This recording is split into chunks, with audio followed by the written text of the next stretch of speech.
हाँ, good evening friends. ये बंधन बैंक लिमिटेड का डेली चार्ट्स है।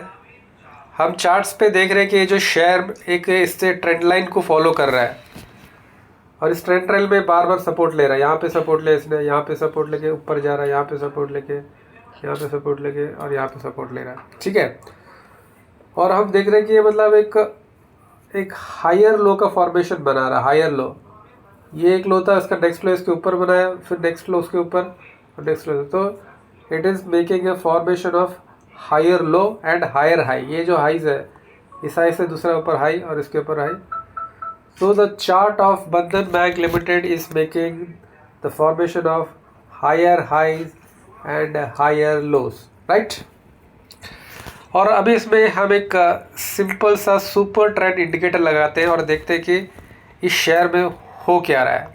ठीक है, तो आप देखोगे तो as per super trend 155.08, right, 155.08। ठीक है, यदि प्राइस इसके नीचे आ जाता है then the stock will become negative and you have to take exit from the stock। मतलब 155 के नीचे यदि स्टॉक प्राइस आता है तो आपको स्टॉक से एग्जिट लेना पड़ेगा, राइट। तो यहाँ पे आप देख रहे हो कि जो ये यहाँ पे देख, ये मतलब एक हॉरिजॉन्टल लाइन बनाया है इसने, राइट। ये ऐसा क्यों, मतलब यहाँ पे आप देखो एक हॉरिजॉन्टल लाइन बनाया है इसने। यहाँ पे जैसे ये बढ़ रहा था, फिर ये बढ़ रहा था, फिर बढ़ रहा था, और इसने फिर यहाँ पे एक हॉरिजॉन्टल लाइन बनाया, क्योंकि जब एक बार टॉप बनाने के बाद जब प्राइस नीचे आता है तो ये जो सुपर ट्रेंड का ये जो लाइन है ये हॉरिजॉन्टल हो जाता है। ठीक है, और जब ये शेयर ऐसे बढ़ता रहता है तो आपको सुपर ट्रेंड का ये लाइन भी ऐसे ऐसे बढ़ते रहता है। लेकिन यदि एक बार टॉप बना के जब नीचे आ जाता है, नीचे आने लगता है, तो आपका ये एकदम हॉरिजॉन्टल हो जाता है। और फिर जब ये ऐसे बढ़ के जो इस हाई को जब तक वो टेक ओवर नहीं करता है तब तक ये हॉरिजॉन्टल ही रहता है। इसको क्रॉस करने के बाद फिर इसका जो एंगल चेंज होता है। ठीक है, तो और आप इसमें और एक चीज़ जो देख रहे हो कि ये जो ऊपर जो ये ग्रीन लाइन जो आ रहा है, ठीक है,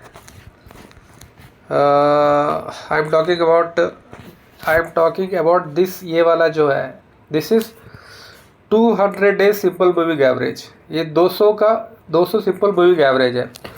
तो बंधन बैंक को 200 डेज सिंपल मूविंग एवरेज को क्रॉस करने में दिक्कत हो रहा है। देखो यहाँ पे एक बार यहाँ रेजिस्टेंस लेके नीचे की तरफ आ गया और फिर से यहाँ से इसने रेजिस्टेंस लिया, फिर नीचे की तरफ आ गया। तो 200 days simple moving average is acting as a strong resistance for the stock.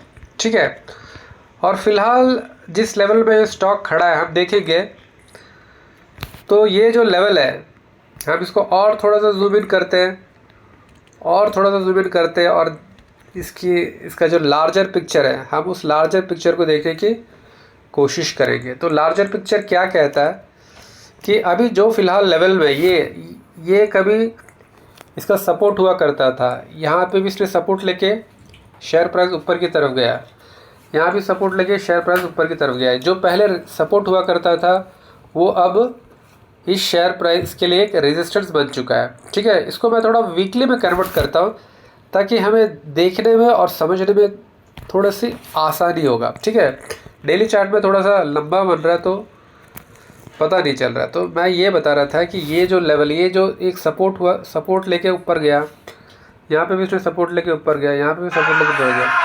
तो जो पहले ज़माने में कभी जो सपोर्ट हुआ करता था वो आज इसके लिए रेजिस्टेंस बन चुका है। यदि इसको क्रॉस करके ऊपर की तरफ जाता है देन इट विल श्योरली एक अच्छा मूव इसमें आने की संभावना है इस बंधन बैंक को। ठीक है, तो इसका जो हमें स्टॉप लॉस रहेगा वो रहेगा 155.08। और जब तक ये 20 डेज सिंपल मूविंग एवरेज को फॉलो करके ऊपर की तरफ जा रहा है तब तक आप इस स्टॉक में बने रह सकते हैं। ठीक है, आज के लिए इतना ही रखते हैं, फिर कभी किसी एक वीडियो में मिलेंगे। तब तक के लिए धन्यवाद, शुक्रिया, शब्बा खैर, bye bye, take care and good night.